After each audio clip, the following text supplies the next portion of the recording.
pediátrica y la historia clínica pediátrica. Entonces, para eso voy a presentar.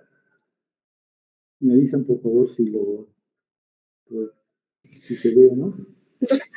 Doctor, disculpe, no se está grabando la clase. Ya, muchas gracias. Gracias por avisarme. Una grabación. Iniciar grabación. Iniciamos.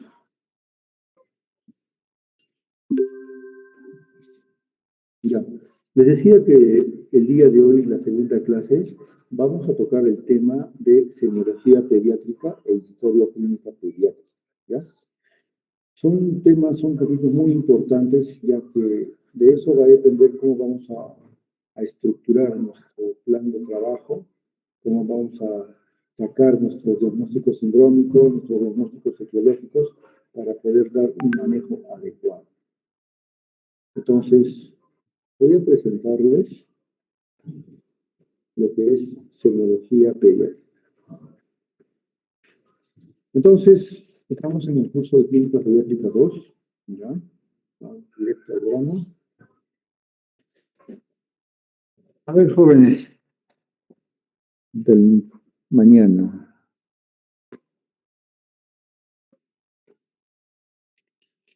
Empezamos ahora con la parte reflexiva.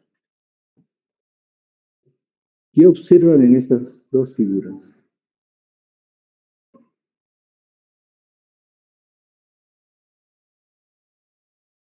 Me dicen su nombre, su apellido, para poderlos registrar.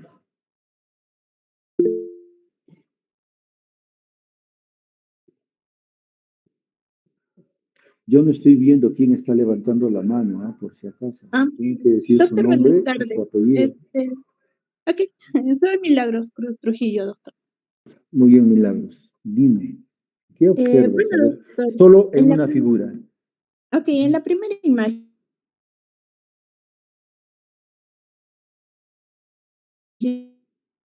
lo que podemos un examen, ¿no?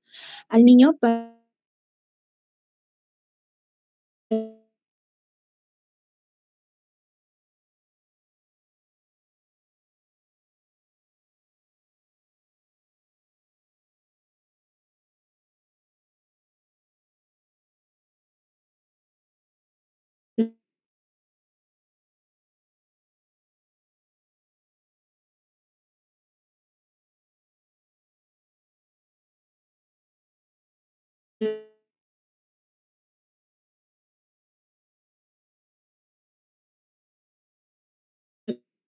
ver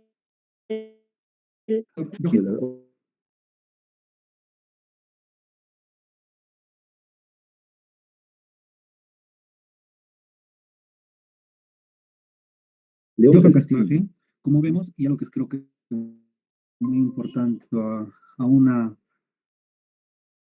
auscultación ayuda, ¿no? Posiblemente tal vez de la madre o del familiar que está ayudando para que el niño pueda ser examinado de una manera correcta, ¿no? De alguna manera distrayendo, y creo que es algo muy fundamental en el segmento de pediatría, ¿no? Correcto. Para así poder realizar un importante examen, realizar un correcto examen físico, doctor. Muy bien, Johan. Otra participación puede ser de esa misma figura, que no se repita, o de la otra figura.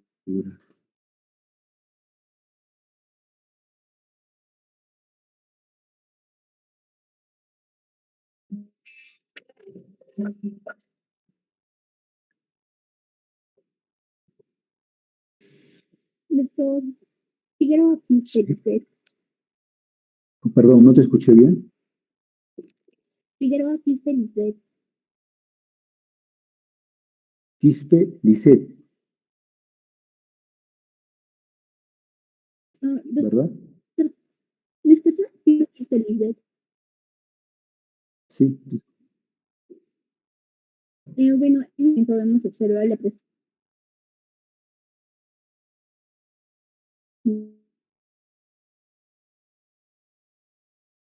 de la madre, tanto al pequeño, que son,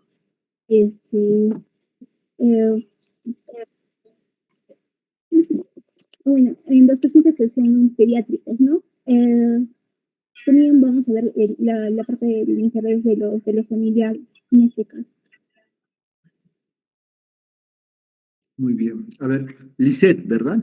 Sí, doctor. Lisbeth Lisette. A ver, Figueroa. Lisette. Ya.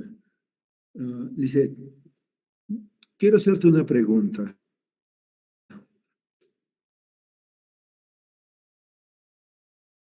Que está allí apoyando, ¿no? Y usando este médico una herramienta para poder escuchar sus pulmones, ¿no es cierto? ¿Qué relación tiene esto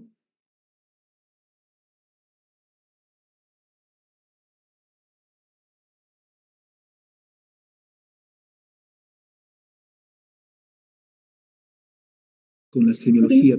no se sienta nervioso, por ende, la auscultación en este caso va a ser mucho mejor. ¿Ya? ¿Alguna otra participación que le puedan apoyar a Lisette?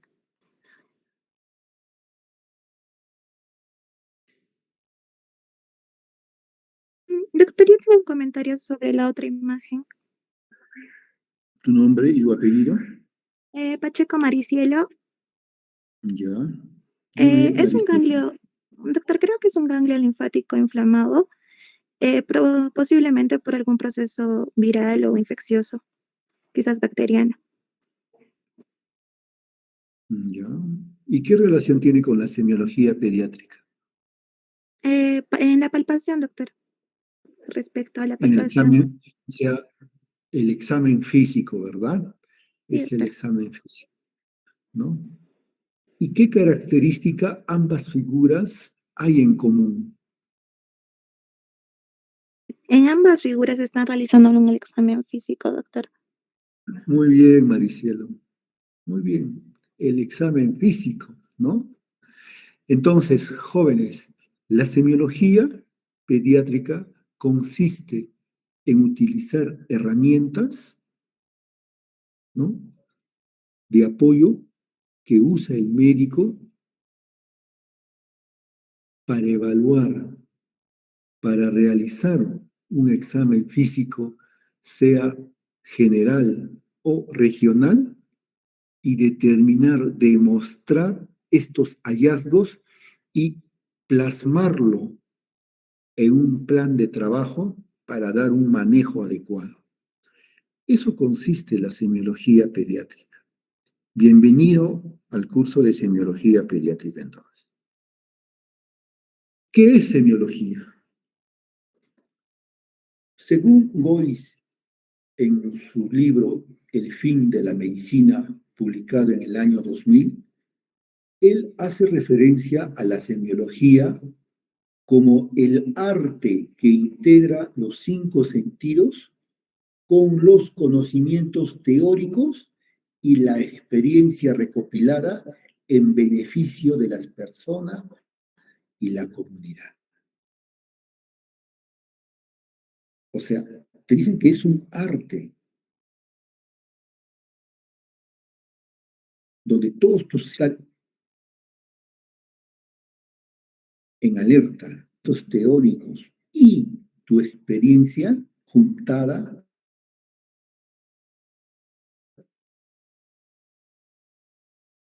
descubrir, vas a ayudar a la comunidad. Eso es semiología. Usar los 5 sentidos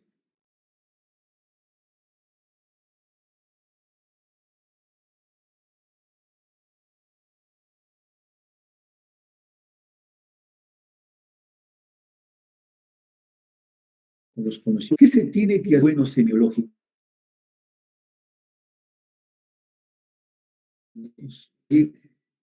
Buenos semiológicos es necesario tener práctica, entrenarnos constantemente, ¿no?, en el uso de 2 herramientas principales. ¿Y cuáles son esas 2 herramientas principales? La anamnesis y el examen físico. ¿Qué es la anamnesis? Es el qué y el cómo voy a preguntar. ¿qué viene a ser el examen físico? El qué y el cómo voy yo a examinar. Entonces, realizando estas dos herramientas, yo voy a interpretar estos hallazgos, tanto de la anamnesis como del examen físico, para que con mis conocimientos médicos actualizados, ¿no es cierto?, voy a elaborar un diagnóstico que sea acertado.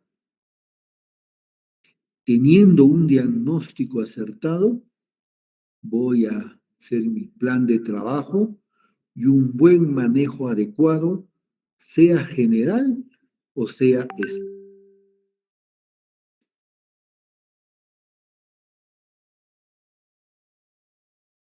específico. Ser buenos semiológicos no despierta de la noche a la mañana, jóvenes, sino es la constancia, la práctica de utilizar la buena anamnesis y el buen examen físico. Teniendo estos hallazgos que vas a encontrar y con tus saberes previos vas a lograr un diagnóstico. ¿Y con qué quiero llegar a hacer ese diagnóstico? Para hacer mi plan de trabajo y mi manejo. Yo no puedo hacer de mi anamnesis, no puedo irme directo a mi plan de trabajo sin tener un diagnóstico, sino todo es en una forma ordenada, secuencial y jerárquica. Y esto, al final, ustedes van a ver, es lo que se hace esto en una historia clínica, sea pediátrica o no. ¿Correcto, jóvenes? Sigamos.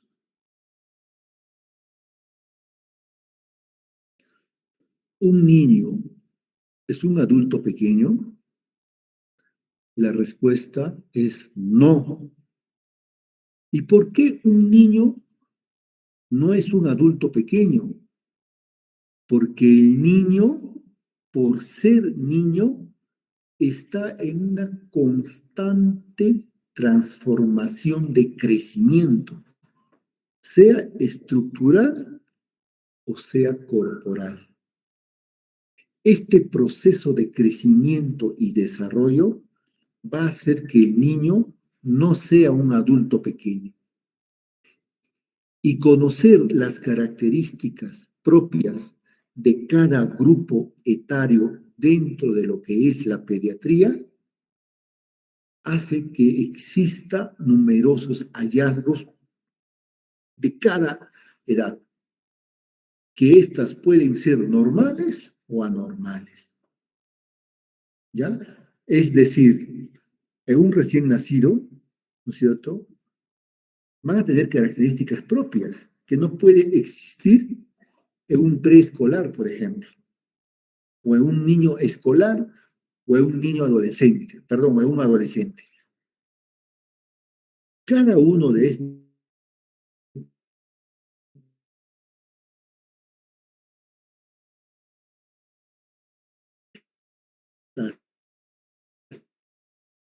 estos grupos tienen sus propias características que los diferencian. Y es por esa razón que a un bebé o a un niño no se le puede decir que es un adulto pequeño, por ese cambio, por esa transformación, por ese crecimiento que tiene. ¿Ya?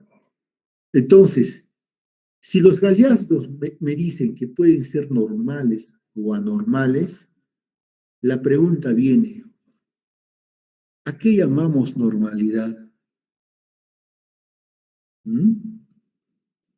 Entonces, la palabra normalidad en medicina es bien difícil de describir. Entonces, ¿qué hemos hecho o qué se han hecho para decir qué es normal? Nos hemos valido de dos herramientas. Uno es el juicio crítico, perdón, juicio clínico, y el otro es el criterio estadístico. ¿Qué significa tener un juicio clínico? Cuando nosotros hacemos el interrogatorio, la anamnesis, y luego realizamos un examen físico completo, nos aseguramos de que todo esté en su lugar. Por ejemplo, los oídos, el conducto auditivo esté bien, no haya ninguna dificultad, vemos la garganta que no estén congestivas, observamos los pulmones que no haya ruidos sobreagregados, observamos en el abdomen que no haya dolor, observamos los reflejos neurológicos, realizamos los exámenes correspondientes para descartar signos meningios. A nivel genital revisamos si es varón no presenta criptorquidia, es decir, testículos que no se han descendido. ¿Se dan cuenta? Entonces, si todo eso es normal, ¿no? Y que todo funciona bien, entonces nuestro juicio clínico decimos que a eso le decimos normalidad. ¿Se dan cuenta? O sea, usamos esa herramienta. Y la otra herramienta que se utiliza también es el criterio estadístico. Es decir, cuando lo que se evalúa no ha completado su desarrollo o está compensado. ¿Qué significa? Supone que tienes un niño que ha venido por emergencia con un estatus epiléptico, convulsionando. Después de haber estabilizado, ¿no es cierto? Has controlado su patrón de funciones vitales, está bien, ya el niño está despierto, ¿no es cierto? Y a eso se le conoce como paciente estable. Entonces tú puedes asumir un criterio estadístico de normalidad, a pesar de que todavía te falta concluir cuál habrá sido la causa básica de esa convulsión. O sea, lo importante es que tú ya lo has estabilizado. Es decir, entre comillas, ya está normal. Espero que me haya dejado entender. ¿Ya? Entonces, pero desde el punto de vista matemático, ¿no?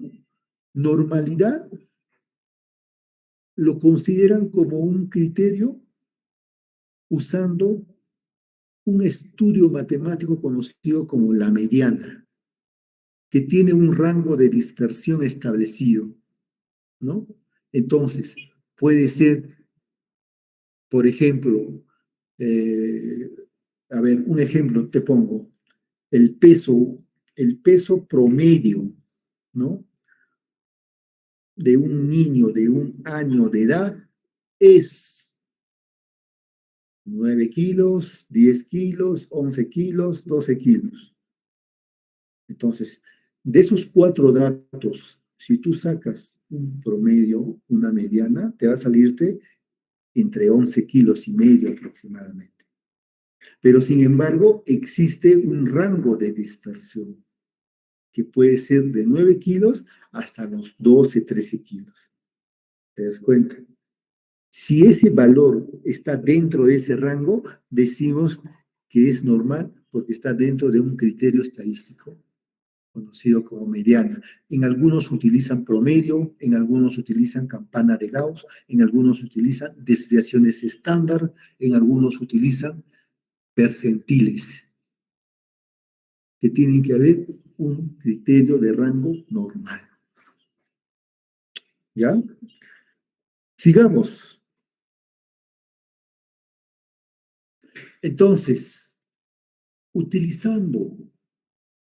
entendiendo el concepto de semiología, que viene a ser el arte de usar los 5 sentidos para hallar, buscar a través de mis herramientas, que es la anamnesis y el examen físico, llegar a mi resultado que viene a ser mi diagnóstico y mi plan de trabajo. Todo eso no puede ser formulado, no puede ser construido si no realizo una buena entrevista clínica pediátrica. Entonces, la entrevista clínica pediátrica no es más que la interacción que se establece entre el médico, el niño y su cuidador, llámese apoderado, papá, mamá, abuelita, tío, etc. alguien que acompaña, es decir, esa tercera persona. Entonces, ese triángulo, ¿no? Entre médico, paciente y el cuidador no puede romperse. A eso se le conoce, a esa interacción se le conoce como entrevista clínica pediátrica. Entonces, esto tiene etapas, ¿no? No es pues así, directo, nomás, ay señora, siéntese. No, existe un proceso, una secuenciación que viene a ser primero la apertura de la entrevista clínica, el cuerpo de la entrevista, el cierre de la entrevista y por último el registro de esta entrevista. Cuando hablamos de apertura, hablamos del saludo. Señora, buenos días, buenas tardes, buenas noches, ¿no? Buscas un ambiente adecuado donde esté la mayoría de preferencia que muestre tranquilidad, que muestre confianza. Es tu responsabilidad que generes ese vínculo de confianza. Por ejemplo, puedes colocar una estufa para hacer el examen físico, o puedes colocar dibujos en tu consultorio, o papelotes que estimulen la visión del niño, ¿no? O que den consejería a los padres a través de trípticos. O sea, toda esas, vamos a decir, toda esa logística de poder hacer la entrevista, allí está estructurado en lo que es la apertura de la entrevista. Luego de allí viene el cuerpo de la entrevista. En el cuerpo de la entrevista ya viene a ser el relato, ¿no? Ahí hablas de la clínica, es decir, los signos y síntomas, los antecedentes, sean fisiológicos, patológicos, natales, prenatales, postnatales, todo lo que son antecedentes lo plasmas en allí, preguntas, y por último el examen físico, regional en este caso, ¿no? Posteriormente viene el cierre de la entrevista. En este cierre de la entrevista ya haces tú un resumen, ¿no? Un análisis de síntesis de los hallazgos que has encontrado al interrogar y al realizar el examen físico. Es decir, estás haciendo semiología. Estás ejecutando, estás aplicando la semiología, ¿no? ¿Para qué? Para luego dar tus recomendaciones a través de un buen plan de trabajo y un buen manejo. Todo eso lo tienes que registrar, lo tienes que plasmar, sea en una historia clínica física o virtual o electrónica, ¿no? Y ahí se describe lo más relevante, lo más jerárquico. Con tu sello, firma, entonces todo eso son las etapas de una entrevista clínica pediátrica. ¿Qué aspectos se tiene que tener en cuenta para realizar un buen examen físico con calidad? Conocimientos. Tienes que tener conocimientos previos de anatomía, de fisiopatología, de la misma semiología, de la asepsia y antiasepsia. Tienes que tener técnicas de inspección, auscultación, palpación, percusión, en función a los signos y síntomas y al examen regional que te vas a abocar. Tienes que tener habilidades de desarrollo de los 5 sentidos. Recuerda que estás haciendo una semiología. Tienes que tener el don de la comunicación. Recuerda que tienes que haber confianza. Tú tienes que generar confianza con la tercera persona, es decir, con el cuidador, para que te puedas hacer un buen interrogatorio, una buena anamnesis de tu historia clínica. Porque si no tienes una buena comunicación, bien difícil, ¿no? Que llegues a un diagnóstico, ¿no? Acertado. Tienes que tener asertividad. tienes que llegar a ser empático, ¿no? A ganar nuevamente esa confianza, a que el usuario, el paciente, la madre, la tercera persona se sienta cómodo, ¿no? Y seguro, porque sabe que está frente a ti alguien que va a resolver el problema de su niño. Tiene que haber respeto de la privacidad e intimidad. No puedes estar tú divulgando después, ¿no? Con otra persona, sea familiar, no autorizada, ¿no? Por parte del cuidador que lo ha traído. ¿Ya? Entonces, son cositas que tienes que cuidar, ¿no? Y más aún si son de género femenino, con más cuidado tienes que tener. Siempre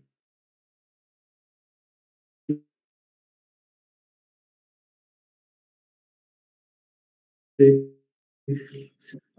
que estar a tu lado la madre o el padre, ¿no? Y un personal más ¿no? que vea, que vigile. ¿Ya?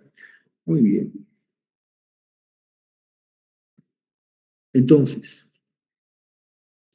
el examen físico puede ser un examen físico general, como puede ser segmentario o regional, otros lo dicen.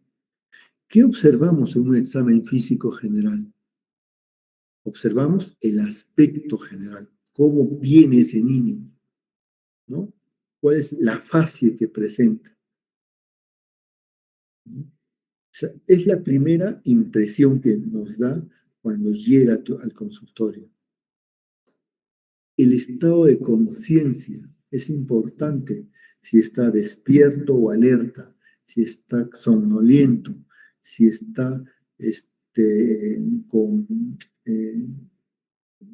soporoso, comatoso, ¿no?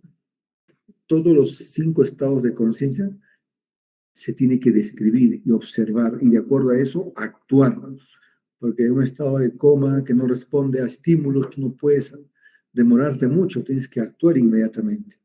La posición, cómo está sentado, si tiene alguna dificultad para levantarse, para sentarse, o que se queje de algo llorando, tienes que tener esa habilidad de inspección ocular, ¿no? Desde el momento que ingresa, el grado de actividad y la marcha. Hay niños que a veces ni los papás se dan cuenta, pero cuando tú lo haces caminar, puede ser que arrastre el pie, que camine en puntillas, o que camine hacia adentro, o que camine como patito hacia afuera. Entonces, esos detalles tú tienes que observar, ¿ya? A veces a los papás se les escapa eso, piensan que es normal. El estado nutritivo, ¿no? El estado nutritivo en pediatría es importante porque nosotros valoramos 3 parámetros, que es el peso, la talla y el perímetro cefálico. Y de acuerdo a eso nosotros clasificamos, ¿no? Si tiene una desnutrición aguda, crónica o una desnutrición global, en función de tablas, de patrones, ¿no? Que nos dan el rango normal, la mediana, conocido como desviaciones estándar. Una desviación de estándar de 0 a +1 hasta -1 lo consideramos normal. ¿Se dan cuenta? Entonces, eso es el estado nutritivo. La fase, como hemos ya mencionado, la expresión fisionómica también son importantes. La actitud frente al examen, tal vez no se estime, no se deja examinar, ¿no? Escuchar su voz, escuchar ese tipo de llanto, escuchar su respiración, nos va a ayudar ya a intuir, ¿no? ¿Qué puede ser que esté teniendo o qué órgano puede estar afectándose, ¿no? Para poder valorar más y ser más minucioso en eso. ¿Ya? Entonces, esos detalles tienes que ver. Los signos vitales también son importantes. En pediatría, los signos vitales no es constante. Cada grupo etario tiene un signo diferente. Te recojo las 6. Ya, chau, hija. Chau. Con cuidado. Ándame, ándame. Ya, decía, los signos vitales son totalmente diferentes, ya que tienen también un rango, ¿no? Tienen un rango, una mediana, ¿no? De valores normales. Y nosotros trabajamos con percentiles o desviaciones estándar. Cuando toquemos la siguiente semana, vamos a tocar el tema de crecimiento y desarrollo. Ahí vamos a ser más detallosos de cómo calcular el peso, la talla, qué características tiene cada grupo etario en función, y vamos a hablar de hitos de desarrollo. La próxima clase, estoy seguro que va a ser un capítulo muy importante, muy nutritivo para ustedes.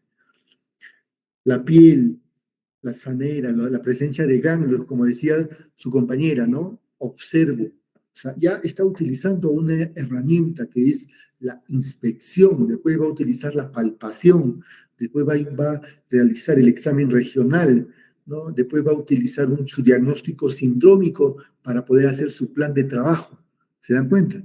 Entonces, ese es un ganglio inflamado, ¿no? Es una adenopatía que está en la axila. Ya, y más adelante existen patologías asociadas a este tipo de ganglios, y son ganglios muy aumentados en tamaño. Yo calculo que será unos 4 o 5 centímetros de diámetro, ¿no? Entonces, todo ganglio mayor de 1 centímetro hay que considerar patológico hasta no demostrar lo contrario. Y se hacen estudios, ¿no? Estudios de lámina periférica, de un hemograma completo. ¿Y por qué creen que pido esos exámenes? ¿Alguien podría decírmelo? Cuando yo observo ganglios aumentados en tamaño, ¿en qué estaría sospechando? Ah, vamos. Infecciones, doctor. Una ¿Perdón? posible infección. Infecciones, doctor. Infecciones, muy bien. Infecciones virales, más que nada, ¿no es cierto? ¿Ya? Otro que sea más avesado, a ver, o avesada. Linfomas, doctor. Linfomas, leucemias, ¿no? Correcto, correcto. Pero chicos, díganme su nombre y apellido para poderlo registrar, ¿ya? Entonces, todas esas características es pues la parte de ver, de observar, de sentir, ¿no? Entonces, ustedes tienen que crear esas habilidades, ¿ya? Poco a poco. Cuando hablamos de un examen físico segmentario, ahí es totalmente diferente. Me enfoco en cada región, en cada segmento. La cabeza es un tequiado, es decir, un TEC, ¿no es cierto? Un traumatismo encefalocraniano, debido a no sé, una caída, un golpe, un piedrón que le cayó, no sé, ¿no? Observamos, vemos, detallamos, ¿no? Cómo está esa herida si es en el cuero cabelludo, si hay presencia de hematoma, de quimosis, ¿no? Si existe a nivel de los párpados, cómo está la boca. O sea, soy minucioso en buscar, ¿no? En hacer un examen físico segmentario, ¿ya? La cara, también me voy a la cara, cómo están las fosas nasales, si tiene, por ejemplo, un proceso respiratorio, una neumonía, ¿no? Una característica peculiar de una neumonía es la presencia de aleteo nasal. Entonces, yo tengo que observar eso. Si yo no observo aleteo nasal, yo no puedo ya intuir qué es lo que puede tener este niño, ¿se dan cuenta? O tal vez vea las mejillas bien rojas, rojas, ¿no? Puede ser una rosácea. O sea, yo ya estoy intuyendo. O sea, si yo no tengo conocimientos previos, no puedo yo llegar a mis resultados.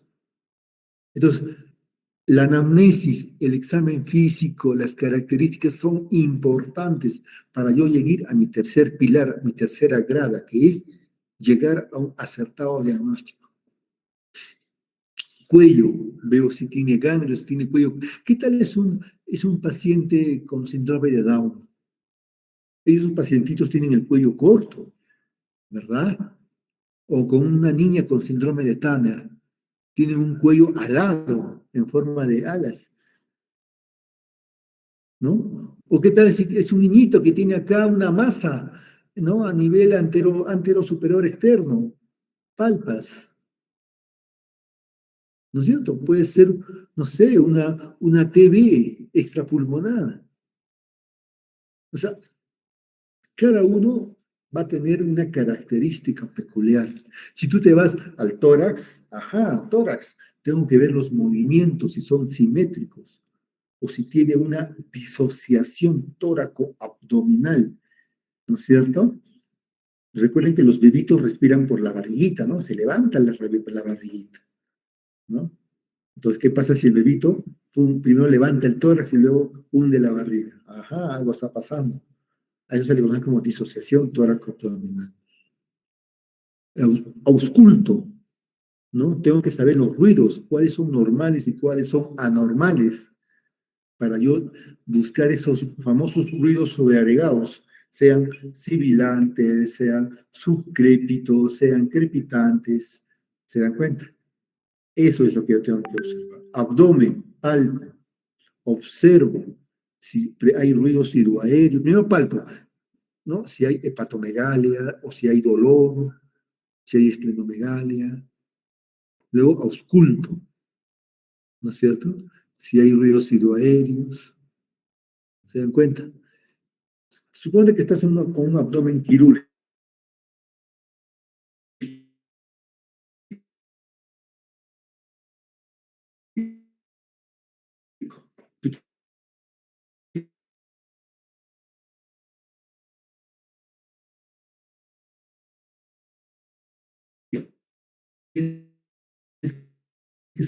Saber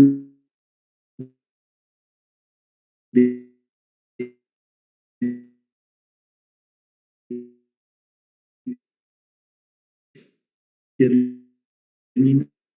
las extremidades.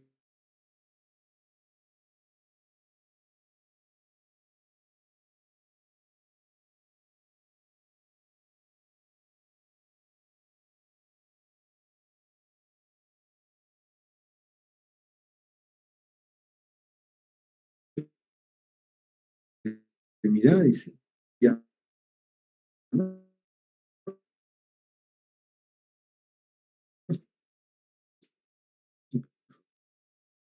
Ese diagnóstico es horrible, es feo. Si sea cardiópata, una cianosis distal. Región génito-anal. ¿Qué pasa con aquellos bebitos que no tienen ano? Estamos hablando de un ano imperforado. Pues en el examen físico de un recién nacido es obligatorio colocarle un termómetro o con la misma sonda ponerle por el anito para ver si hay presencia de meconio. Porque a veces, pam, pam, lo limpias todo, tum, tum, tum. Lo entregas a su mamá y no ha hecho caca. 24 horas después recién te enteras que no ha hecho caca. No ha hecho meconio. O ves a un niñito que ya tiene 6 años, al examinarlo, no palpa sus testículos. ¿Qué ha pasado? Lo estás condenando a ese niño a quedarse estéril. ¿No? El examen neurológico. ¿A partir de qué edad? A ver, no quiero ser abusivo, pero tal vez alguien pueda saber. ¿No? ¿A partir de qué edad se hace o se puede aplicar los signos meningios?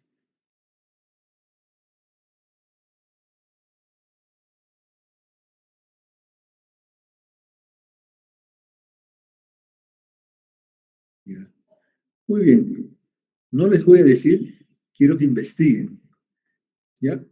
El tema que vamos a entrar a la parte neurológica, ahí me tienen que decir, ya para ese momento, ya me tienen que decir todos, doctor, a partir de esta edad se determinan los signos meningios. ¿Ya? Entonces ya voy a estar tranquilo ya. ¿Ya? Entonces, el examen físico consiste en eso, en buscar, en ser cuidadoso, en utilizar las 4 herramientas de inspección, palpación, auscultación, percusión, para poder determinar y describir tus hallazgos. En esta diapositiva pongo, por ejemplo, lo que les decía, ¿no? Las funciones vitales, ¿no? Por ejemplo, la frecuencia cardíaca, la presión arterial, la temperatura, la frecuencia respiratoria. Esto está descrito en el libro de semiología pediátrica, ¿no? por los autores de Asef y Shonhua del año 2010, ¿no? Es una biografía chilena. El recién nacido, de 120 a 160 por ejemplo, su frecuencia cardíaca normal. Como verás, hay rango. En pediatría es así, son rangos los que trabajamos. Y es diferente. Nunca va a ser un recién nacido, su frecuencia cardíaca va a ser igual que un preescolar, por ejemplo. Si un preescolar tiene 120, asústate. Está con una taquicardia, ¿no? Ahorita te va a hacer, va a ser una parada cardíaca ahorita, ¿no? A eso vamos, ¿ya? Presión arterial. PAS significa presión arterial sistólica y PAD diastólica. Esos son los valores normales. Ese rango. Un lactante mayor de 95 a 55. Pregunta, ¿a qué llamo lactante mayor?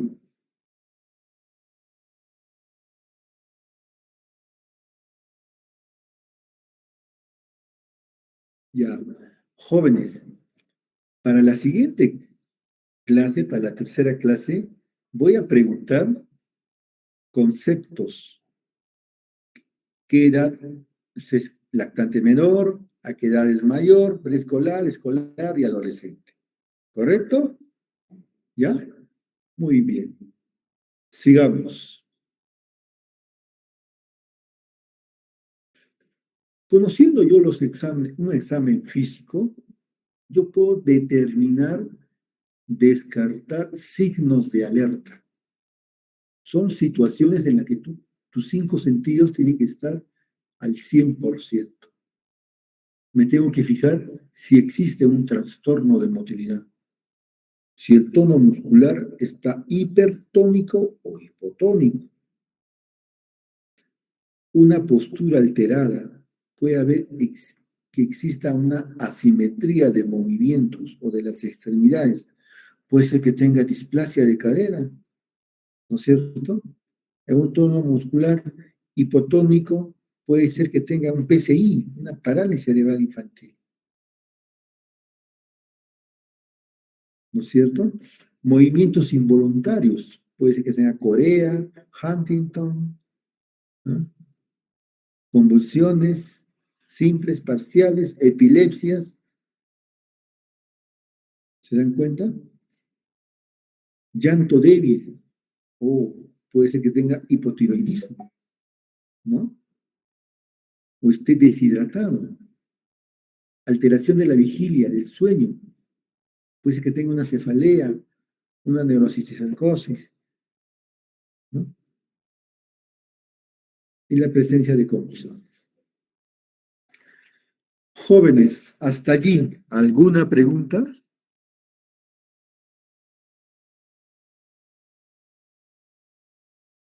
Correcto.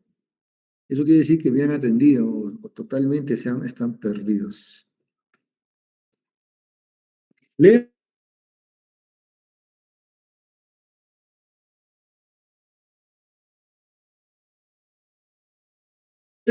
esto y voy a preguntar al grupo, ¿ya? Lean, tengan a su lado una hojita y me describen los hallazgos encontrados. 5 minutos.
Muy bien, jóvenes.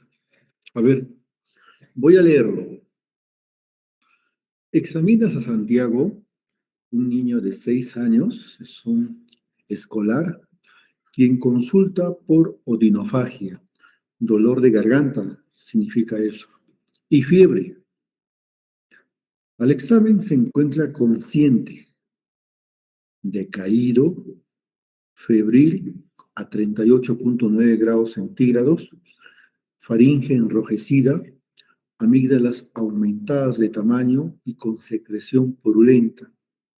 Los ganglios submaxilares están aumentados en tamaño y son muy sensibles.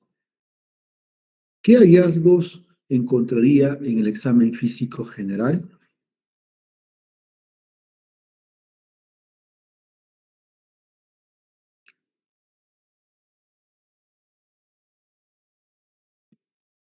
Están ahí, ¿verdad? Sí, doctor. Sí, doctor. Vamos, Lucas. Doctor, bueno, como dice, el primero, con respecto al examen físico, al inspeccionar la garganta, lo primero que encuentra, pues, es la faringe enrojecida, ¿no? ¿Cuál Y sería tu examen físico general, Lucas?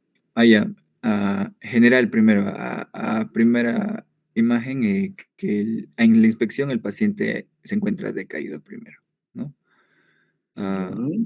Que presenta un síntoma principal que es la odinofagia, que es su dolor de garganta del glúteo.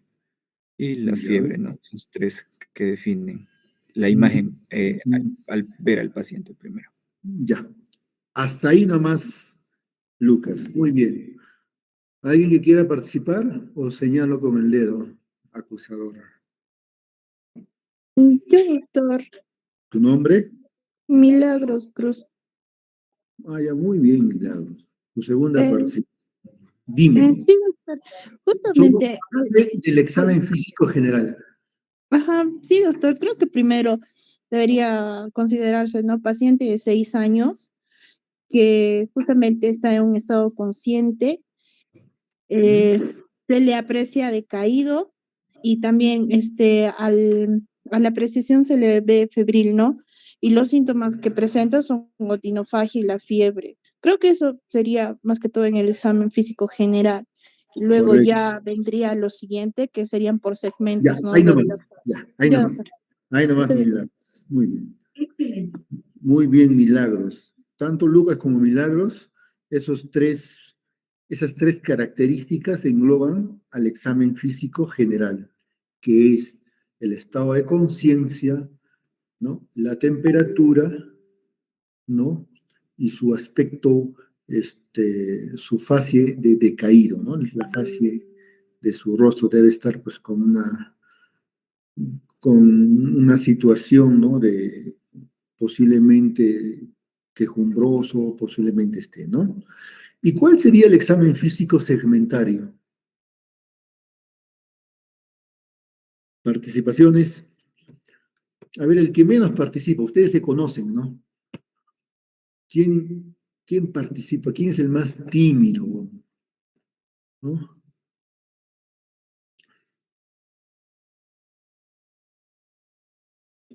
Ya, nadie participa. Voy a decir yo entonces. Por eso necesito la lista, pues sin la lista no puedo yo trabajar. A ver, vamos a ver de todos los presentes.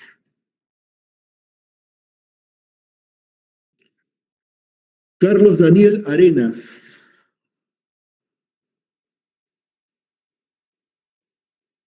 Correcto. Dime, ¿cuál sería el examen segmentario en este ejercicio?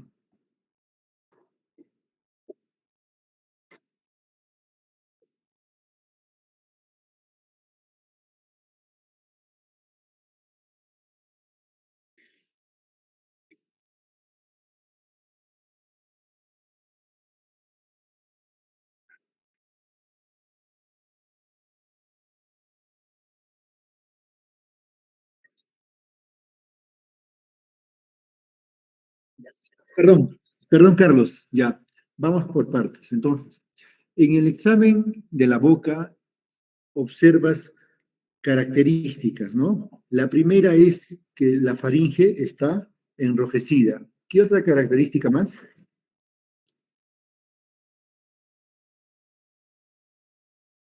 Amígdala, secreción purulenta. Esas son las tres características o hallazgos que tú vas a tener que registrar en el examen regional de la boca. ¿Ya? Ese es uno. Muy bien. Pasemos ahora a otro participante para continuar con el examen segmentario. A ver, ahora una chica, ¿ya? Para ser justos. Lisbeth Figueroa. Doctor, presente. Muy bien, Lisbeth. ¿Qué otro examen, qué otros hallazgos encontrarías en el examen físico segmentario? A nivel del cuello, doctor, sería la palpación eh, a nivel de los ganglios, indica ganglios maxilares que están aumentados de tamaño y son sensibles. Sensibles. Si son sensibles, dolorosos, ¿no? Asumimos que son dolorosos a la palpación, La ¿verdad? palpación, doctor. ¿No es cierto? Y si son ganglios, diremos, describiremos, ¿no? Si estarán móviles o no serán móviles, dolorosos a la palpación o no, y la localización exacta, ¿no? En este caso te dice submaxilar. Maxilares. Correcto, muy bien. Lisbeth, ¿ya ves? Mira cómo voluntariamente participan. Así debe ser, caramba. Ahora, sigamos. Si ya tengo el examen segmentario, el examen general, tengo los síntomas y signos, que es dolor de garganta y fiebre, ¿no es cierto? Ahora, de acuerdo a mi ciclo de la semiología, ya tengo, mira, he hecho el interrogatorio, ¿no es cierto? He utilizado mis dos herramientas de anamnesis y de mi examen físico, ahora me voy a mi diagnóstico. ¿Cuál crees que sería un diagnóstico probable? A ver, primero un diagnóstico sindrómico. Vamos a ver con un varón. Diego Bolívar. Presente, doctor. ¿Cuál sería tu primer diagnóstico sindrómico? Síndrome doloroso, doctor. Muy bien. ¿Qué más?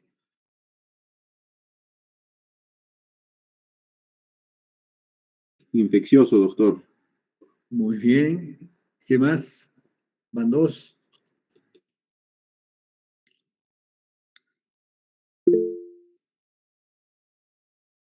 Vamos, jóvenes, participen, no sean Síndrome febril, doctor, también. Sí. síndrome febril, chamo. Ya está, ya. Muy bien, síndrome febril, ¿no es cierto? Síndrome doloroso, síndrome infeccioso. ¿No? Muy bien. Ahí nomás. Ahora una chica va a participar. La ruleta rusa. Jacqueline Escobedo.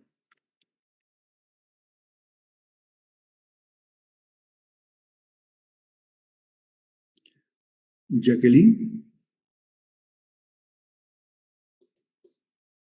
Ah, eso es lo que me gusta, ¿no? Falta, entonces. La primera falta. Vamos con la ruleta rusa. Melanie Vázquez.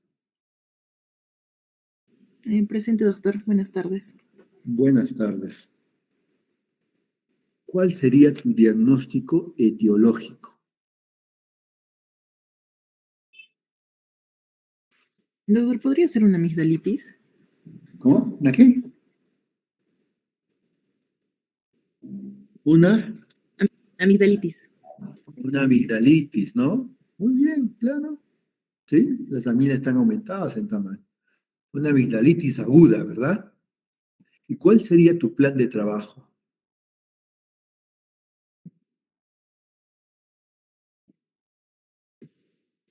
Sería administrar líquidos, doctor. Líquidos tibios, ya, que tome, ¿no? Que También beba. tratar el dolor y la fiebre en este caso, ¿no? Porque tiene fiebre. Ajá, le darías su medicación para la fiebre y para el dolor. Muy bien, ¿ya ves? Está muy bien. Y a ver, quiero que seas un poquito más avesada. ¿Le pedirías algún examen laboratorial o no requeriría? Sí, doctor, le pediría un... ¿Qué le pedirías? mm, A ver, te voy a dar alternativas, te voy a ayudarte. Yo voy a hacer acá, voy a apoyarte en ese sentido. ¿Le pedirías ASO, que es una antiestreptolicina, o conocido como un exudado faríngeo? sí, doctor. Ya. Un hemograma, déjame terminar, y un PCR o una radiografía de tórax. Doctor, le pediría un exudado faríngeo, un hemograma y un PCR. Ya. Ahora, y de estos tres o de estos dos, ¿cuál de los dos pedirías de forma jerárquica? El exudado faríngeo. Correcto. ¿Y por qué pedir? Ahora sí, me vas a disculpar, pero o sea, a mí me gusta así, ¿no? Yo quiero generar en ustedes esa curiosidad, ¿no? El por qué y el por qué. Tipo niñitos de 3 años, ¿no? Papá, ¿por qué es esto? ¿No? Algo así, ¿no? ¿Y por qué le pedirías un exudado faríngeo? En sí, para hacer un cultivo de la secreción, doctor, porque presenta secreción purulenta. Ya. ¿Y qué complicación podría acarrear el resultado de un exudado faríngeo?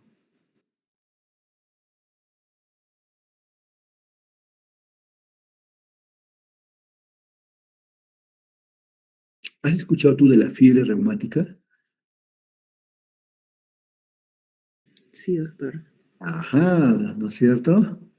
¿Han escuchado de la glomerulonefritis post-estreptocócica? Sí. Ajá, por eso pides, ¿no es cierto? ¿Sí o no? Son complicaciones, ¿no? De que tú puedas encontrar un estreptococo beta hemolítico del grupo A para poder dar un adecuado manejo, un tratamiento certero y así evitar que tengan estas complicaciones en un mañana de este pobre menor de 6 años. ¿Correcto? Ya ves, Melanie. Espero haberles ayudado a ampliar más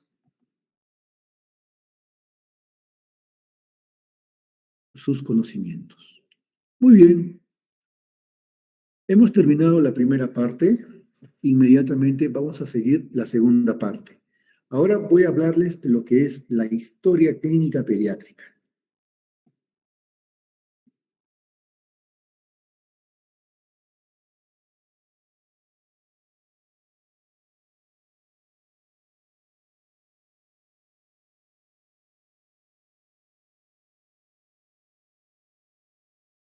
Muy bien.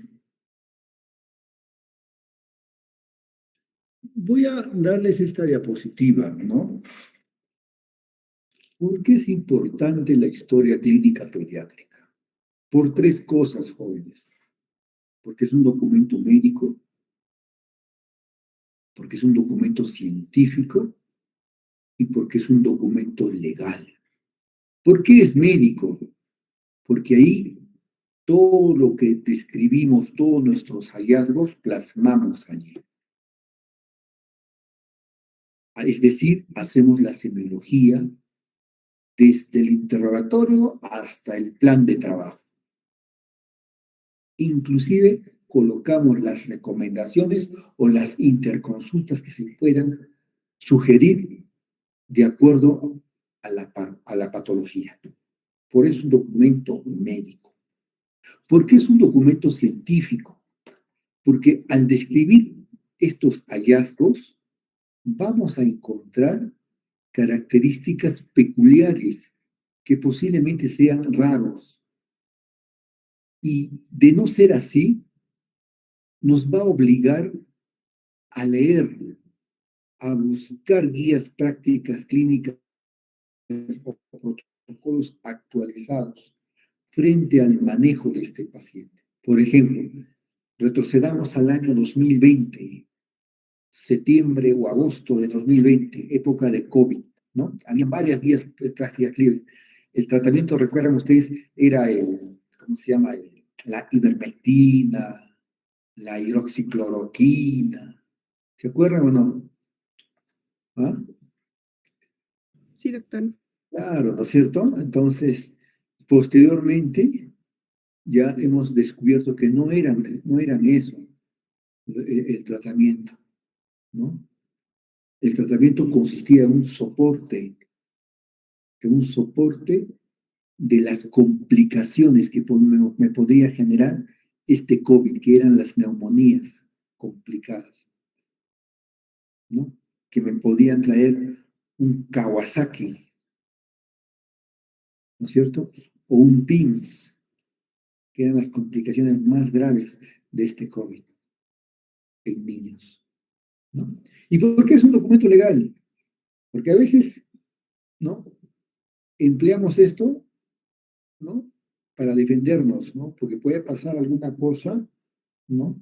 Y hemos cumplido de acuerdo a un protocolo, a un manejo adecuado, ¿no? El ciclo, ¿no? El ciclo de realizar los pasos correspondientes para llegar a ese diagnóstico.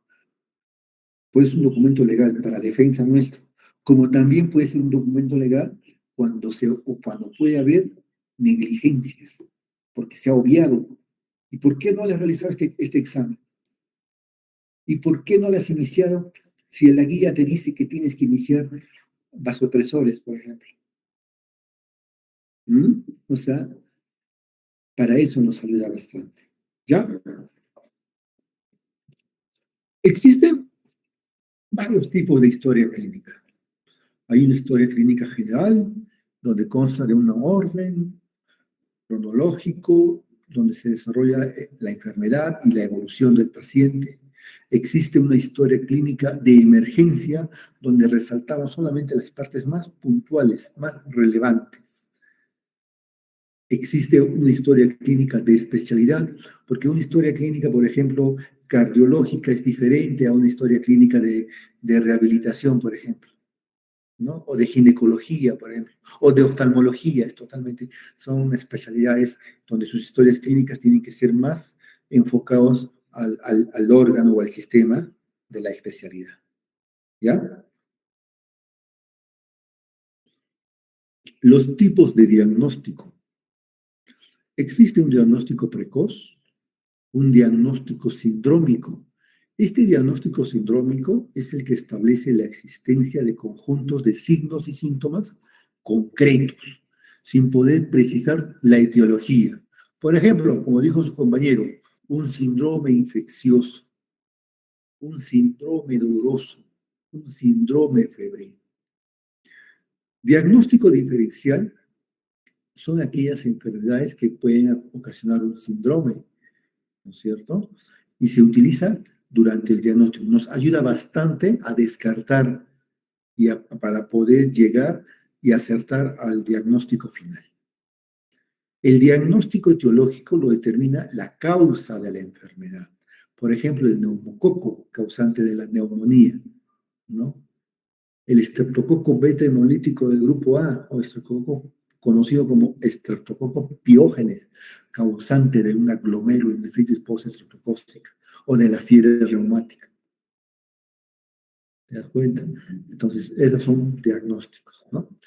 Diagnóstico nosológico se establece el diagnóstico de la enfermedad causante de los síntomas y signos. Por ejemplo, enfermedad de Crohn, no, lo causa esto, ¿no? COVID-19, SARS-CoV-2, no, lo causa el virus ¿no? Diagnóstico bacteriológico. Encontramos beca de esputo, bacilos de Koch, 2 cruces en orina.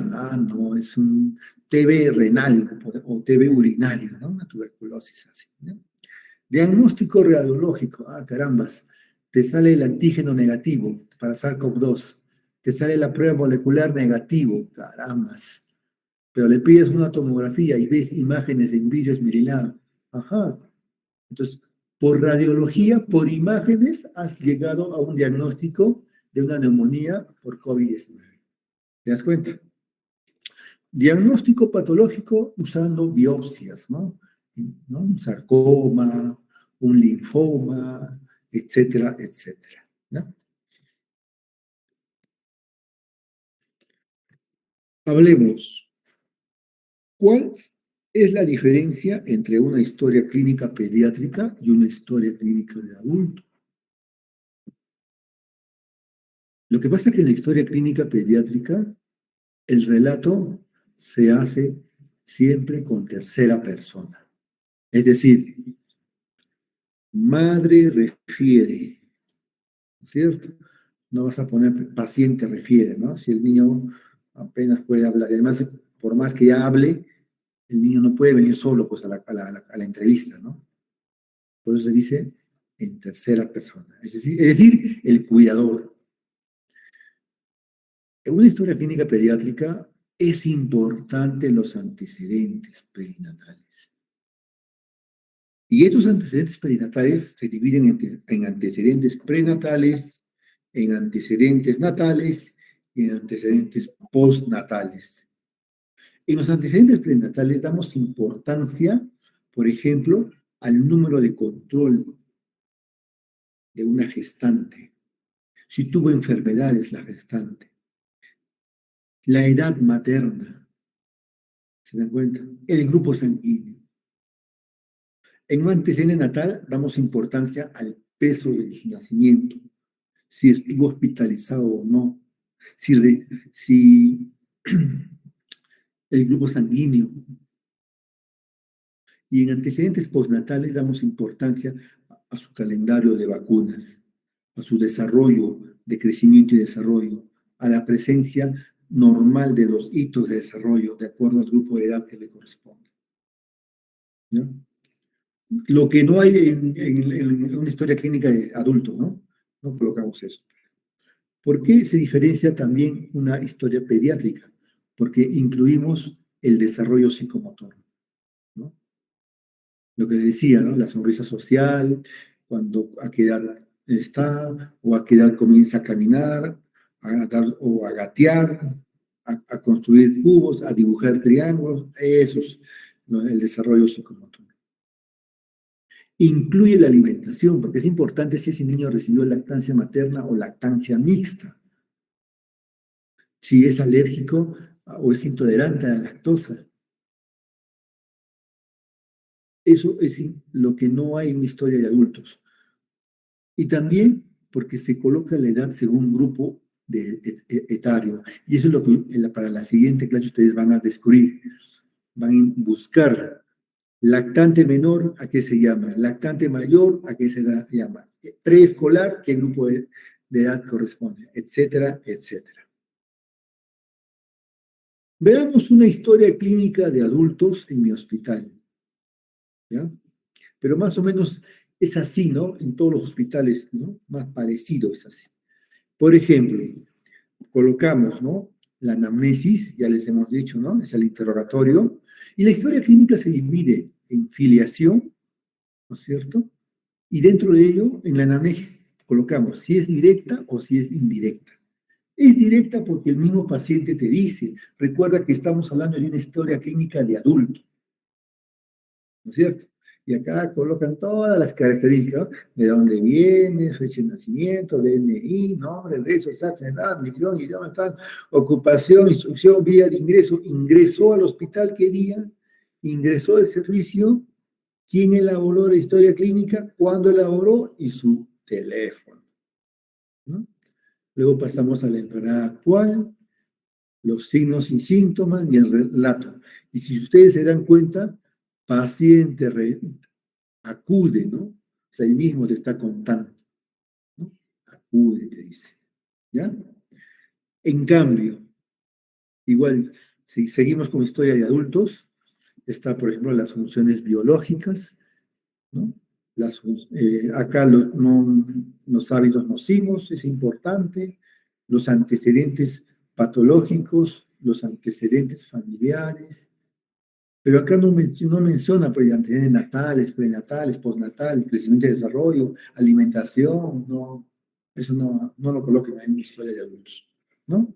Ellos más se enfocan en los antecedentes patológicos, sus hábitos nocivos y si hay o no antecedentes epidemiológicos también. Luego viene el examen físico. Ellos no tienen percentiles, ellos tienen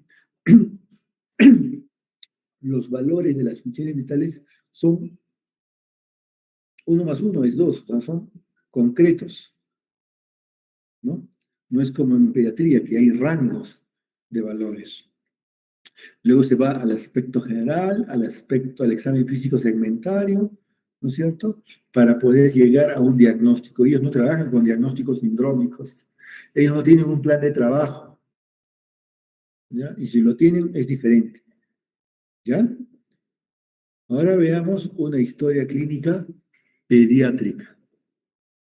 La anamnesis, la filiación, colocamos en grande su historia clínica, colocamos el nombre del paciente, su fecha de nacimiento, la edad, el sexo, la religión, pero esto va arrastrado por la religión de los padres, la procedencia, la dirección, quién informa, es decir, la tercera persona, en este caso la madre, se coloca madre, nombre completo, teléfono, porque a veces no están las mamitas, no hay que llamarle, ¿no? Por algún procedimiento en la que nos tiene que autorizar. ¿Cuándo ingresó al hospital? La hora. ¿Cuándo ingresó al servicio? La hora. ¿Cuándo se elaboró la historia clínica? La hora. ¿Qué tipo de vía ingresó? ¿Y quién ha elaborado la historia clínica? Entonces acá ha sido el interno de medicina analícana, ¿no? Luego pasamos a la enfermedad actual. En la enfermedad actual Consta del tiempo de enfermedad, inicio y el curso. Por ejemplo, dice acá 4 días. Hablamos de los signos y síntomas. Tos no productiva, rinorrea, alza térmica no cuantificada, dificultad para respirar, taquipnia y disminución de la lactancia, porque recuerde que es 10 meses de edad. Luego dice el relato, madre refiere, ¿no es cierto? Se inicia siempre en tercera persona. Que cuando inicia aproximadamente el día miércoles 4, ahí me coloca la fecha, con la presencia de tos y moco. Al día siguiente me coloca el día y la fecha, presenta la aparición de alza térmica. Entonces yo en mi mente ya voy dibujando una línea de tiempo, de signos y síntomas, una línea horizontal. ¿Cuándo apareció esto? ¿En qué, no? Y el día y la fecha y qué signos y síntomas aparecieron en cada una de ellas, para yo tener en mi mente este relato. Entonces se va a Kikijana, donde le dan paracetamol en gotitas, porque la fiebre no remitía. El día viernes, acá le faltó colocar la fecha, presentó dificultad respiratoria, cuya característica era taquipnia, tos, con secreciones. Luego continuó, por lo que lo vuelve a llevar a Kikijana, a su centro de salud, donde es evaluado y se decide su internamiento. Algo pasó ahí. Al día siguiente, el paciente no mejora, presenta disminución en lactancia, presenta desaturaciones que llega hasta un 70%, por lo que es referido a este hospital por emergencia durante su evaluación en emergencia. Se decide su pase a observación, donde se le nebuliza, se le pide exámenes y decide su internamiento. Ajá. Las funciones biológicas, ¿ya? Apetito, las sed, las deposiciones, la orina, el sueño. Luego van los antecedentes, lo que les decía, los antecedentes prenatales. Acá se toma en cuenta la edad materna, la fórmula obstétrica, el control prenatal, el grupo sanguíneo y el número de hijos. Dentro de los antecedentes natales, el parto, dónde ha sido, la edad gestacional, si hubo o no sufrimiento fetal, su peso, talla, perímetro cefálico, enfermedades congénitas si hubo, el Apgar, enfermedades del embarazo y el grupo sanguíneo del bebé. En los postnatales, la lactancia, ¿no? Lo que decía, la nutrición. Recibió lactancia exclusiva hasta los 6 meses. Luego recibió fórmula y alimentación complementaria. Vacunas completas para su edad. Recuerden que tiene 10 meses, ¿no? Y dice, agrega, según tarjeta de control. Ha pedido la tarjeta ya corroborado, ¿no? No es que la mamá sí, no, sino tiene que colocar ahí, vistos en tarjeta. Me pone algunos hitos de desarrollo, ¿no? Por sostiene la cabeza a los 4 o 5 meses, aún no se sienta con apoyo. Tiene 10 meses, pero aún no se sienta. Ajá, ¿ah? Algo está pasando ahí. ¿Se dan cuenta? Luego los patológicos, ninguno, todo ok. Los familiares, socioeconómicos, acá sí es importante el número de personas, quienes habitan, el tipo de vivienda, los servicios básicos. También es importante los antecedentes epidemiológicos, los antecedentes familiares también son importantes. Luego viene el examen físico general. En el examen físico general colocamos, ¿no? Frecuencias cardíacas, ¿no? Mira, está con una taquicardia, que está con una taquipnia, su temperatura está controlada, está saturando normal, no, con oxígeno 89, que es normal, pero sin oxígeno 71. Ajá, acá hay un problema respiratorio. Tiene un peso de 5 kilos 390. Ojo, pero tiene 10 meses. ¿Ah? Ustedes van a ver si ese peso corresponde a la edad que tiene. Tiene una talla de 63 y un PC que es perímetro cefálico de 41,5. El estado general. AREG significa aparente regular estado general. AMEN, aparente mal estado de nutrición. Y ARECH regular estado de hidratación. Él describe por órganos, por sistemas, ¿no? Piel y anexos. Piel trigueña, pálida, llenado capilar menos de 2 segundos, está tibia, de elasticidad disminuida, con un tejido subcutáneo disminuido, posiblemente tenga desnutrición. Cabeza, me describe, cara aplanada, normocefálico. Ojos rasgados hacia arriba, recuerda que es Downcito. Tiene hipertelorismo, pupilas isocóricas, fotorreactivas. Oídos de implantación baja, está describiendo esa característica. Nariz respingada, puente nasal amplio, fosas nasales permeables. Boca simétrica, mucosas húmedas, leve macroglosia. Faringe congestivas, cuello corto, móvil, flexible. Tórax me describe en función a los instrumentos de un examen físico, es la inspección, la palpación, la auscultación, los rombos. Y si te das cuenta, en esta región, en este examen físico regional, segmentario, es donde más hincapié lo hace. ¿Por qué? Porque de acuerdo a la clínica, estamos frente a un proceso respiratorio, ¿no? Entonces tiene que ser más minucioso en este examen físico regional, ¿no? Entonces está haciendo un examen preferencial en este grupo segmentario, ¿ya? Por eso lo coloca la inspección, la palpación, la auscultación, ¿no? A eso vamos, ¿ya? Luego abdomen también, gento urinario, extremidades, neurológico, también le da importancia, ¿no? Responde a estímulos externos, reconoce a su madre, mantiene contacto visual, están reactivas, su fuerza muscular conservada, hay hipotonía generalizada, ¿no? O sea, no hay fuerza muscular.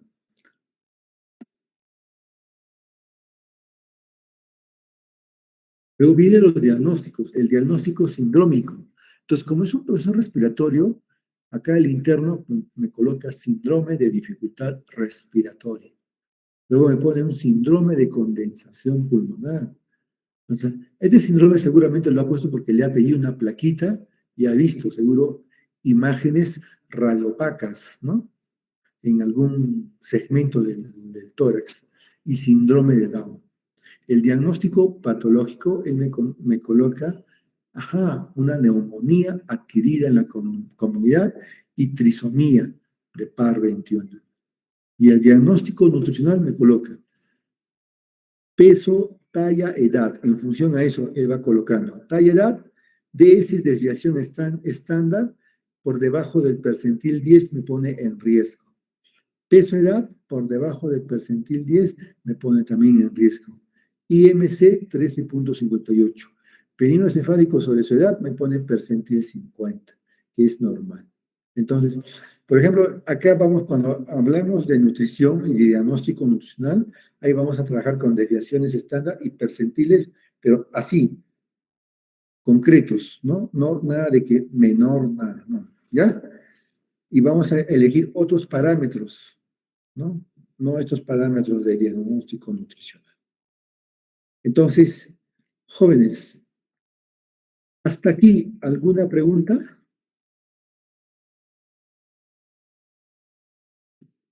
¿Alguna duda, alguna acotación, algo que hayan leído para poder ampliar?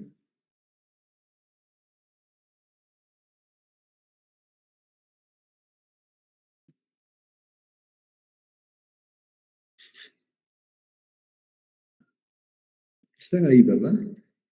Sí, doctor. Sí, No me parece asusten. claro. No, ya, correcto. Entonces, esta situación, lo que hemos hablado el día de hoy sobre la semiología, el arte de explotar nuestros 5 sentidos para determinar nuestros hallazgos a través de estos 2 instrumentos, que es el examen físico y la anamnesis, nos van a determinar, a conllevar, a aterrizar, a llegar a un puerto que es nuestro diagnóstico y plan de trabajo. Y la historia clínica es eso, pues si ustedes han visto, la historia clínica va de una anamnesis, ¿no? La que es la afiliación, luego sigue la enfermedad actual, ¿no es cierto? De ahí sigue los antecedentes, el examen de funciones vitales, el examen físico, segmentario, el diagnóstico sindrómico, ¿no es cierto? Tu diagnóstico etiológico, tu diagnóstico nutricional. Lo que aquí faltaría es el plan de trabajo y el tratamiento. Entonces, aprovechemos, pues, ya que hay tiempo.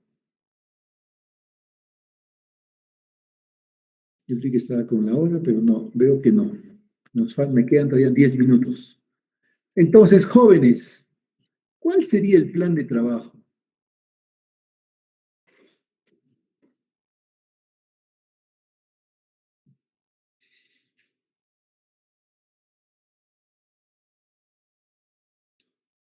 Hazte cuenta que solamente estás con diagnósticos sindrómicos. Todavía no has hecho tus diagnósticos patológicos. Doctor, buenas tardes. ¿Tu nombre? Terán, doctor. Terán Paiva Alonso. Terán Paiva Alonso. Paiva Alonso. Dime, a ver, Terán. En cuanto a los diagnósticos sindrómicos, doctor, bueno, en cuanto a la dificultad respiratoria en estos pacientes, generalmente se da lo que es el soporte ventilatorio con oxígeno. En este caso sería con el CPAP. No sé si estaría bien. Está bien cuando me dijiste soporte ventilatorio. No, perdón, el CPAP no se utiliza, doctor, disculpe. ¿Ya? Cuando tú hablas de soporte, a ver, te voy a ayudarte, Terán. Está bien, o sea, la idea está bien, o sea, estás como se dice tibio, ¿no? Pero más o menos así, voy a un poquito ayudarte en eso. Has reconocido un hallazgo muy importante, que es la desaturación de oxígeno. Entonces, tu plan de trabajo consiste en iniciar oxigenoterapia. La oxigenoterapia es un procedimiento donde va a estar en función o vamos a utilizar otras herramientas. Dentro de ellos está el CPAP, ¿ya? Pero antes del CPAP está la cánula nasal. No, Entonces, sí, cuando me llega un bebito de 10 meses de edad con fenotipo de Down y tiene una saturación de 67%, lo que yo tengo que hacer, ¿no? ¡Pum! Licenciada, tráigame una cánula binasal neonatal, le pido, ¿no? Ya, doctora, ¿cuántos litros? Póngamelo a 2 litros. Entonces tú le das la orden, ya. ¿Cuánto va saturando? Doctor, ya está en 80. Muy bien. ¿A cuántos litros? A 2. Ya. Auméntale 1 litro más. Ya, le aumentó a 3 litros. ¿Cuánto satura? O sea, vas conversando, ¿no? O sea, tú tienes que liderar eso. ¿Cuánto satura, licenciada? Doctor, ya está ya en 85. Ah, ya, muy bien. A ver, esperemos un ratito más. Pasa unos 30 minutos. Le vuelves a saturar. Licenciada, ¿cómo va la saturación? Doctor, ya está en 90%. Ajá. A 3 litros alcanza 90%. O sea, vas jugando. Eso se llama titular entre los litros de oxígeno, ¿no? Y la saturación. Pero ¿qué pasa si a los 30 minutos esa saturación no alcanza 90 y ha disminuido? Suponte que haya disminuido a 60%. Caramba, la licenciada al toque te busca, doctor, está a 60. ¿Con cuántos litros está acá? 3. Ya, tu reacción va a ser, ponme a 5 litros. 6, 7, hasta alcanzar una saturación mínima de 85, que es la que se observa o es el rango normal para la altura de Cusco. ¿Te das cuenta? O sea, vas jugando. Es tu plan de trabajo. O sea, tu plan de trabajo es la oxigenoterapia. Muy bien, Terán. ¿Otra participación? ¿Qué otro plan de trabajo más? Quispe Wilca, doctor. A ver, Quispe Wilca, dime, Quispe. Doctor, en este caso, después de la oxigenoterapia, también sería la hidratación y el inicio, ¿no?, de los antibióticos. Hidratación. ¿Una hidratación oral o una hidratación endovenosa sería? Una hidratación endovenosa, doctor. Ahora, déjame hacerte una pregunta. ¿Y por qué no podría ser oral?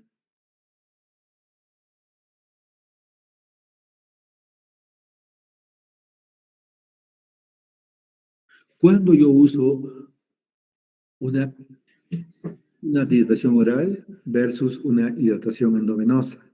Si sabiendo que mis características de este bebito de 10 meses que viene con un proceso respiratorio, que viene con una dificultad respiratoria, que viene con una desaturación del 67% de oxígeno, que tiene una frecuencia respiratoria de 52 respiraciones por minuto, una frecuencia cardíaca de 139 creo que era, Downcito, 10 meses.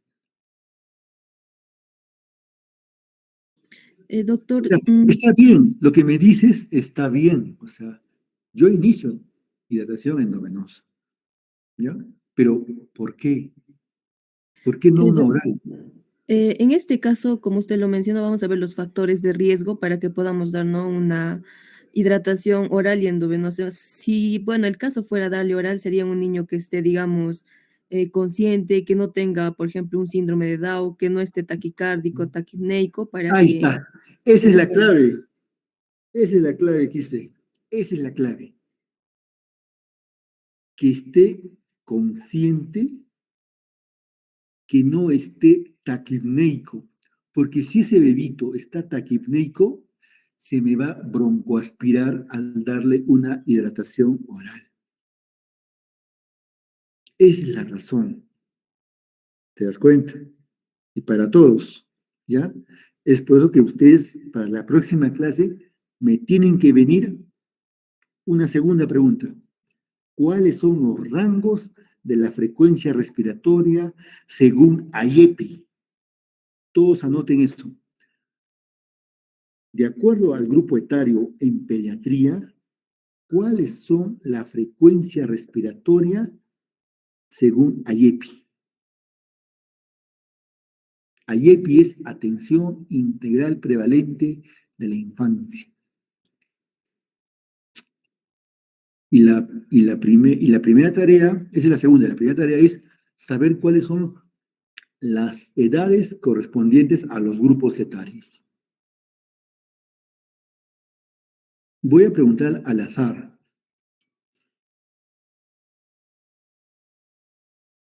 ¿Ya? Y ellos van a tener su punto. Entonces, eso es importante, Quispe Wilka. ¿Ya? Es evitar que no se me broncoaspire. Por eso le doy hidratación endovenosa. Correcto, muy bien. ¿Otro plan de trabajo? Doctor. Sí. Lisbeth ¿Nombre? Figueroa. ¿Cómo? Lisbeth Figueroa. Lisbeth Figueroa. Dime, Lisbeth. Doctor, ¿sería un control de agua y electrolitos?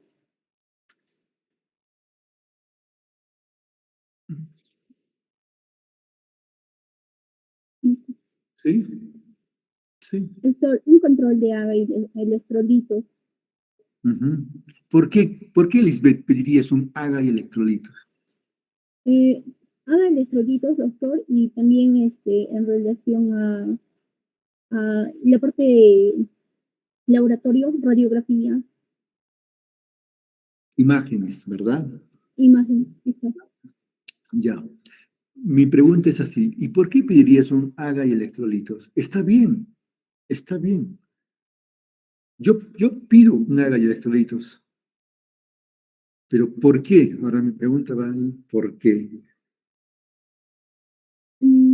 Doctor, en el caso de que hay una descompensación, bueno, vamos a ver que los niveles de estos indicadores se van a estar elevados o van a estar bajando. Entonces sería un control para ello. Si el paciente se está deshidratando o comienza a tener una hipernatremia, una hiponatremia. Muy bien, ya, suficiente. Ya. Por eso pido haga electrolitos, para encontrar alteraciones electrolíticas de sodio y potasio. Porque cuando yo hidrato de forma brusca, de forma abusiva, me va a generar un SIHAT. Un SIHAT significa un síndrome inadecuada de hormona antidiurética. ¿Y cómo yo sé que este paciente tiene un SIHAT? Cuando yo le realizo un AGA, encuentro hiponatremias. Si yo encuentro hiponatremias dilucionales, no, este paciente tiene un CIJAT. ¿Y cuál ha sido esa causa? Lo han hidratado de forma muy abusiva, muy exagerada, por encima de su rango normal que le debería corresponder. 2, pido un AGA y electrolitos porque existe un parámetro que se llama PAFI. PAFI es la relación entre la presión parcial de oxígeno y el FiO2. Más adelante les voy a explicar eso cuando toquemos el tema de respiratorio, ¿ya? Cuando el PAFI es menor de 250, es indicación de pasarlo a ventilador mecánico. ¿Se dan cuenta? 3, me ayuda a descartar acidosis metabólica, acidosis respiratoria, alcalosis metabólica, alcalosis respiratoria. O sea, corregir esos trastornos es un problema siempre y cuando sea una insuficiencia respiratoria, ¿no? Que una neumonía me puede conllevar a una insuficiencia respiratoria. Claro está. Por eso pido AGA y electrolitos. Entonces, mi plan de trabajo sería exámenes laboratoriales e imágenes. Y dentro de eso pido mi hemograma, mi glucosa, mi creatinina, mi AGA electrolitos, mi radiografía de tórax. ¿Se dan cuenta? Muy bien, jóvenes. Espero que haya sido nutritivo esto, ¿ya? Y me ha gustado su participación y llamo a los que no han podido para la siguiente clase. Participen, jóvenes. Todos tenemos que participar.